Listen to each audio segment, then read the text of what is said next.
ഞാനും എൻ്റെ കുടുംബവും ഞങ്ങൾ യഹോവയെ സേവിക്കും. ഞാനും എൻ്റെ കുടുംബവും ഞങ്ങൾ യഹോവയെ ഗുഡ് മോർണിംഗ് പ്രിയപ്പെട്ടവരെ. മക്കൾക്ക് വേണ്ടി ദൈവവചനത്തിലൂടെ പ്രാർത്ഥിക്കാനായിട്ട് ശ്രമിച്ചിട്ടുണ്ടോ? മക്കൾക്ക് വേണ്ടി പ്രാർത്ഥിക്കാത്ത മാതാപിതാക്കൾ ഉണ്ടാവുമോ? എൻ്റെ അറിവിലില്ല. ഉണ്ടാവുമായിരിക്കും. മക്കൾക്ക് വേണ്ടി ഹൃദയം നൊന്ത് പ്രാർത്ഥിക്കുന്ന മാതാപിതാക്കളാണോ നിങ്ങൾ? മക്കളുടെ പല പരാജയങ്ങളും വീഴ്ചകളും സ്വഭാവ വൈകൃതങ്ങളും അനുസരണമില്ലായ്മയും ദൈവവിശ്വാസമില്ലാത്ത അവസ്ഥയെ നിങ്ങളുടെ മനസ്സിനെ വേദനിപ്പിക്കാറുണ്ടോ? അത് നിങ്ങളുടെ പ്രാർത്ഥനയുടെ പ്രധാന വിഷയമായി തീർന്നിട്ടുണ്ടോ? മക്കളുടെ ജീവിതത്തിൽ ഒരു കരിയറിൽ ഒരു ഉയർച്ചയില്ലാതിരിക്കുക, അവരുടെ പഠനത്തിൽ ഒരു ഉയർച്ചയില്ലാതിരിക്കുക, ഇതൊക്കെ നിങ്ങളുടെ പ്രാർത്ഥനാ വിഷയമായിട്ടില്ലേ? ഇത് നിങ്ങൾക്കുള്ള സന്ദേശമാണ്. ദൈവത്തെ അറിഞ്ഞിട്ടുള്ളവർക്കറിയാം, മക്കൾ ദൈവത്തിൻ്റെ ദാനമാണ്. അവർ ദൈവത്തിൻ്റെ മനുഷ്യരാണ്. ദൈവത്തിൻ്റെ ഇഷ്ടം അറിയേണ്ടവരാണ് നമ്മുടെ മക്കൾ. അറിയിക്കേണ്ടവരാണ് നമ്മൾ മാതാപിതാക്കൾ. എന്നാൽ ഇന്നത്തെ സാഹചര്യത്തിൽ തിരക്കിൽ പലപ്പോഴും മക്കൾക്ക് വേണ്ടി പ്രാർത്ഥിക്കാൻ കഴിയാത്ത സാഹചര്യങ്ങളിലൂടെയാണ് നമ്മിൽ പലരും പോയിക്കൊണ്ടിരിക്കുന്നത്. ചിലരാകട്ടെ മക്കൾക്ക് വേണ്ടി പ്രാർത്ഥിച്ച മടുത്തുപോയവരാണ്. എത്ര പ്രാർത്ഥിച്ചിട്ടും ഒരു നന്മയും കാണാതെ നിരാശരായവരും നമ്മുടെ കൂട്ടത്തിലുണ്ട്. പ്രാർത്ഥന പിന്നെ നിർത്തിയിട്ടുള്ളവരുമുണ്ട്. പിന്നെ ചിലർ വിചാരിക്കും ഞങ്ങൾ ശരിയല്ല, ഞങ്ങൾ പ്രാർത്ഥിച്ചാലൊന്നും ദൈവം കേൾക്കത്തില്ല, ഒരുപാട് വിഷയങ്ങളൊക്കെ ഞങ്ങളുടെ ഭാഗത്ത് തിരുത്താനുണ്ട്, അതുകൊണ്ട് അത് തിരുത്താനായിട്ട് പറ്റാത്തിടത്തോളം കാലം ഞങ്ങൾ പ്രാർത്ഥിച്ചിട്ട് വലിയ കാര്യമൊന്നുമില്ല. ഇങ്ങനെ നിരാശയിൽ കഴിയുന്നവരുണ്ട്. എന്തെല്ലാം നേർച്ച നേർന്നിട്ട് എന്തെല്ലാം കാര്യങ്ങൾ ചെയ്തിട്ടും കുഞ്ഞുങ്ങളുടെ ജീവിതത്തിൽ ഒരു മാറ്റം കാണുന്നില്ല. അതുകൊണ്ട് മക്കൾക്ക് വേണ്ടി പ്രാർത്ഥിച്ച് മടുത്ത് പിന്മാറിയവരുമുണ്ട്. എന്നാൽ നമ്മളെ മാതാപിതാക്കൾ അറിയേണ്ട കുറച്ച് കാര്യങ്ങൾ ഇന്ന് നമുക്ക് ഒന്നിച്ച് ചിന്തിക്കാം.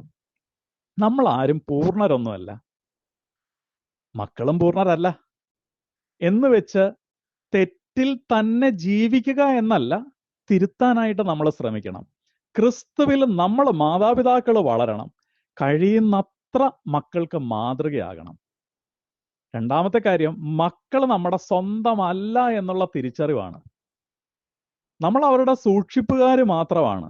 ദൈവം നമ്മളെ അവരെ വളർത്താൻ ഏൽപ്പിച്ചിരിക്കുകയാണ്. നമ്മുടേതല്ല കുഞ്ഞുങ്ങൾ, ദൈവത്തിൻ്റെതാണ്.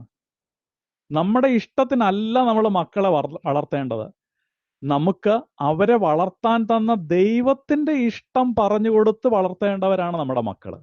അതിൽ നമ്മൾ വിജയിച്ചിട്ടുണ്ടോ എന്ന് ഇടയ്ക്കൊന്ന് ചിന്തിക്കുന്നത്, ഒന്ന് ഇവാലുവേറ്റ് ചെയ്യുന്നത് നല്ലതായിരിക്കണം. ഓർക്കണം, പ്രാർത്ഥനയുടെ ഉത്തരം എത്ര താമസിച്ചാലും അത് ദൈവത്തിൻ്റെ തക്ക സമയത്ത് ഉത്തരമുണ്ടാകും. ദൈവം തക്ക സമയത്ത് എൻ്റെ കുഞ്ഞിനെ ഉയർത്തും എന്നുള്ള ദൈവത്തിൻ്റെ സമയത്തെ വിശ്വസിക്കാനും ആശ്രയിക്കാനും പറ്റുന്നവരായിരിക്കണം പ്രാർത്ഥിക്കുന്ന മാതാപിതാക്കളായ നമ്മൾ. അടുത്ത ഒരു കാര്യം ഓർക്കേണ്ടത്, വിശ്വാസത്തിൻ്റെ പേരും പറഞ്ഞ് മക്കളെ പഠിപ്പിക്കേണ്ടത് ചില പ്രാദേശിക ആചാരങ്ങളോ നേർച്ചകളോ കുറുക്കു വഴികളെ കുറിച്ചുള്ള ഒന്നുമല്ല. ദൈവവചനത്തിലെ സത്യവിശ്വാസം പരിശീലിക്കാനായിട്ട് അവരെ പഠിപ്പിക്കണം. അതിന് ദൈവവചനം ആദ്യം നമ്മൾ പഠിക്കണം. നല്ല സ്വഭാവമുള്ളവരായിട്ട് വളർത്തിയെടുക്കുക എന്നതിനെക്കാട്ടിലുപരി സത്യവിശ്വാസമുള്ള തലമുറയെ വളർത്തിയെടുക്കണം. കാരണം ഇന്നത്തെ നല്ല സ്വഭാവം കാണിക്കുന്നവർ നാളെ ദുഷിച്ച സ്വഭാവത്തിന് അടിമപ്പെടാനായിട്ടുള്ള ചാൻസ് കൂടുതലാണ്. അതാണ് ലോകം. അതുകൊണ്ട് അതിനല്ല പ്രാധാന്യം കൊടുക്കേണ്ടതെന്നല്ല പറഞ്ഞത്, അതിന് വേണം. എന്നാൽ അതോടൊപ്പം സത്യവിശ്വാസത്തെ അടിയുറച്ച് മനസ്സിലാക്കി വളരാനായിട്ട് അവരെ സഹായിക്കണം. കുറുക്കു വഴികളല്ല അവരെ പഠിപ്പിക്കേണ്ടത്. നങ്കൂരം എപ്പോഴും ക്രിസ്തുവിൽ ഉറപ്പിക്കുന്നതായിരിക്കണം നമ്മൾ പഠിപ്പിച്ചു കൊടുക്കേണ്ടത്. ദൈവത്തെ പ്രസാദിപ്പിക്കാനും ഉള്ള കേന്ദ്രങ്ങൾ പഠിപ്പിക്കുന്നത് നേർച്ചകളെക്കുറിച്ചും കാഴ്ചകളെക്കുറിച്ചും വെടിവഴിപാടിനെ കുറിച്ചും ഒക്കെയാണല്ലേ. ഇത്ര കാര്യങ്ങൾ അവിടെ കൊടുത്താൽ അവിടെ നിന്ന് അനുഗ്രഹം കിട്ടും. ഇങ്ങനെയുള്ള കുറുക്കു വഴികളും തട്ടിപ്പ് വിദ്യകളും തട്ടിപ്പ് കേന്ദ്രങ്ങളിൽ ആശ്രയിക്കാവുന്നതും അല്ല സത്യവിശ്വാസം എന്ന് അവരെ പഠിപ്പിക്കണം. ഇനി ദൈവവചനത്തിലൂടെ പ്രാർത്ഥിക്കേണ്ടത് എങ്ങനെയെന്ന് നമുക്കൊന്ന് ശ്രദ്ധിക്കാം. ചില ടിപ്പുകൾ മാത്രം നമുക്ക് ഇന്ന് ഷെയർ ചെയ്യാനായിട്ട് ആഗ്രഹിക്കുന്നു. അതിൽ ഏറ്റവും എനിക്ക് അട്രാക്റ്റീവ് ആയിട്ടുള്ളൊരു തോന്നിയ ഒരു ടിപ്പ് നിങ്ങളുമായിട്ടൊന്ന് ഷെയർ ചെയ്യുകയാണ്. പുറപ്പാട് പുസ്തകം 20-ാം അധ്യായം എന്ന് എടുത്ത് തുറന്നു വെക്കണം. തുറന്നു വെച്ചിട്ട് അധ്യായത്തിലെ 1-ാമത്തെ കൽപ്പന എടുത്തു വെച്ചിട്ട് ഓരോ കൽപ്പനകളും ഉച്ചരിച്ചിട്ട് അത് ഒന്ന് ഒച്ചത്തിൽ വായിച്ചിട്ട്, പിതാവേ, ഈ കൽപ്പന പാലിക്കുവാൻ എൻ്റെ മക്കളെ കൃപയാൽ ഇന്നു മുതൽ അനുഗ്രഹിക്കണേ അപ്പാ എന്ന് പ്രാർത്ഥിക്കണം. ഉദാഹരണത്തിന് 1-ാമത്തെ കൽപ്പന എടുത്തു വെച്ചിട്ട്, പിതാവേ, സത്യദൈവമായ അങ്ങയെ തിരിച്ചറിയുവാനും അങ്ങിൽ ആശ്രയിച്ച് ആരാധിച്ച ലോകസുഖങ്ങളുടെ ആകർഷണത്തിലല്ല, അതിലല്ല രക്ഷയെന്നും സന്തോഷം നിന്നിലാണെന്നും രക്ഷ നിന്നിലാണെന്നുമുള്ള തിരിച്ചറിവ് എൻ്റെ മക്കൾക്ക് കൊടുക്കണേ അപ്പാ എന്ന് പ്രാർത്ഥിച്ചു തുടങ്ങണം. പിന്നെ ഇങ്ങോട്ട് മാതാപിതാക്കളെ ബഹുമാനിക്കണം. അങ്ങനെ താഴോട്ടുള്ള കൽപ്പനകൾ എടുക്കുമ്പോൾ ഓരോ കൽപ്പനകളും എടുത്തു വെച്ചിട്ട്, ഉദാഹരണത്തിന് മാതാപിതാക്കളെ ബഹുമാനിക്കണം. ഇത് വായിച്ചിട്ട്, പിതാവേ, ഈ കൽപ്പന പാലിക്കുവാൻ എൻ്റെ കുഞ്ഞുങ്ങളെ നീ അനുഗ്രഹിക്കണേ, കൃപ കൊടുക്കണമേ പിതാവേ. അടുത്തത്, കൊല്ലരുത്. കർത്താവേ, വാക്കുകൊണ്ടോ പ്രവൃത്തി കൊണ്ടോ എൻ്റെ മക്കൾ ആരെയും കൊല്ലാതിരിക്കുവാൻ കൃപ കൊടുക്കണമേ. വ്യഭിചാരം ചെയ്യരുത്. കർത്താവേ, എൻ്റെ മക്കള് കർത്താവെ വിശുദ്ധിയോടെ ജീവിക്കുവാൻ, ഈ ലോകത്തിലും വെറുക്കൂത്തും മ്ലേച്ഛതയും നിറഞ്ഞ ഈ ലോകത്തിലാണ് അങ്ങ് എനിക്ക് തന്ന മക്കൾ ജീവിക്കുന്നത്. ഈ മക്കൾ വിശുദ്ധിയോടെ ജീവിക്കുവാൻ കർത്താവേ നിന്റെ കൃപ ധാരാളം ആവശ്യമാണ്. അവർക്ക് ആ കൃപ കൊടുക്കപ്പാ എന്ന് പ്രാർത്ഥിക്കുക. കള്ളസാക്ഷ്യം പറയരുത്, മോഷ്ടിക്കരുത്, അന്യൻ്റെതൊന്നും മോഷ്ടിക്കാതെയും മോഹിക്കാതെയും ഇരിക്കുവാൻ കർത്താവെ അവരെ നീ അനുഗ്രഹിക്കപ്പാ എന്ന് പ്രാർത്ഥിച്ചു തുടങ്ങി. ഇത് പ്രാർത്ഥിച്ചു തുടങ്ങുമ്പോൾ തന്നെ വലിയ മാറ്റങ്ങളും അത്ഭുതങ്ങളും മക്കളുടെ ജീവിതത്തിൽ കാണാനായിട്ട് സാധിക്കുന്നു. ഇത്രയും നാൾ നമ്മൾ പ്രാർത്ഥിച്ചത് ഭൗതിക അനുഗ്രഹങ്ങൾ കിട്ടാൻ വേണ്ടിയിട്ടും സാമ്പത്തിക ഉയർച്ച ഉണ്ടാകാൻ വേണ്ടിയിട്ടും കുഞ്ഞുങ്ങളുടെ കരിയർ ഡെവലപ്പ് ചെയ്യാൻ വേണ്ടിയിട്ടും ജോലി കിട്ടാൻ വേണ്ടിയിട്ടും ഒക്കെ മാത്രമല്ലേ? എന്തെല്ലാം കാര്യങ്ങൾ ചെയ്തു. കൈക്കൂലി പോലെ നേർച്ചകളും വെടിവഴിപാടും വഴിപാടുകളും മുത്തുക്കുടയും നോട്ടുമാലയും എന്ന് വേണ്ട വെറ്റിലയും കറിവേപ്പിലയും വരെ നമ്മൾ രൂപത്തിന്റെ നേരെ എറിഞ്ഞില്ലേ? കുറേ പടക്കവും പൊട്ടിച്ചില്ലേ? നീലയും മഞ്ഞയും പച്ചയും തിരി കുറെ കത്തി തീർന്നില്ലേ? കർത്താവ് ഇതെല്ലാം കണ്ട് സ്വർഗം സഹതപിക്കുന്നുണ്ട്. എൻ്റെ മക്കളെ സത്യം തിരിച്ചറിഞ്ഞിരുന്നെങ്കിൽ.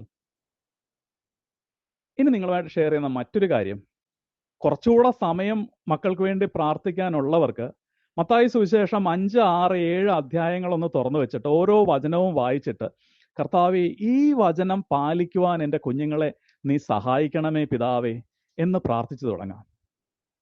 ഇങ്ങനെ പ്രാർത്ഥിച്ച് അവസാനം അതിലെ വചനങ്ങളെല്ലാം പറഞ്ഞ് മക്കളെ അനുഗ്രഹിക്കണം. എൻ്റെ പിതാവേ, എൻ്റെ കുഞ്ഞുങ്ങളെ പിതാവിൻ്റെയും പുത്രൻ്റെയും പരിശുദ്ധാത്മാവിൻ്റെയും നാമത്തിൽ എൻ്റെ മക്കളെ ഞങ്ങൾ ഒരുമിച്ച്, പറ്റുമെങ്കിൽ അപ്പനും അമ്മയും ചേർന്ന് അനുഗ്രഹിച്ച് പ്രാർത്ഥിക്കണം. അവസാനം പ്രാർത്ഥന നിർത്തേണ്ടത് എങ്ങനെയാണെന്നറിയാവോ? മത്തായി സുവിശേഷം 6-ാം അധ്യായത്തിന്റെ 33-ാം വാക്യം ഒച്ചത്തിൽ വായിച്ചിട്ട് പറയണം, ഇത് ഞങ്ങൾ വിശ്വസിച്ച് ഏറ്റുപറഞ്ഞ് ഞങ്ങൾ മക്കളെ അനുഗ്രഹിക്കുന്നു യേശുവിൻ നാമത്തിൽ തന്നെ. മുന്നമേ അവിടുത്തെ രാജ്യവും അവിടുത്തെ നീതിയും അന്വേഷിക്കുക, ബാക്കിയുള്ളതെല്ലാം നിങ്ങൾക്ക് കൂട്ടിച്ചേർത്ത് നൽകപ്പെടും.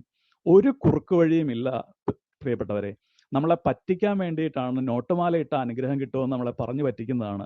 സാരി കൊടുത്ത അനുഗ്രഹം കിട്ടുമെന്ന് പറഞ്ഞു പറ്റിക്കുന്നതാണ്. പച്ചത്തിരിയും നീലത്തിരിയും മഞ്ഞത്തിരിയും മാറി മാറി കത്തിച്ചാൽ അനുഗ്രഹം കിട്ടുമെന്ന് പറഞ്ഞു പറ്റിക്കുന്നതാണ്.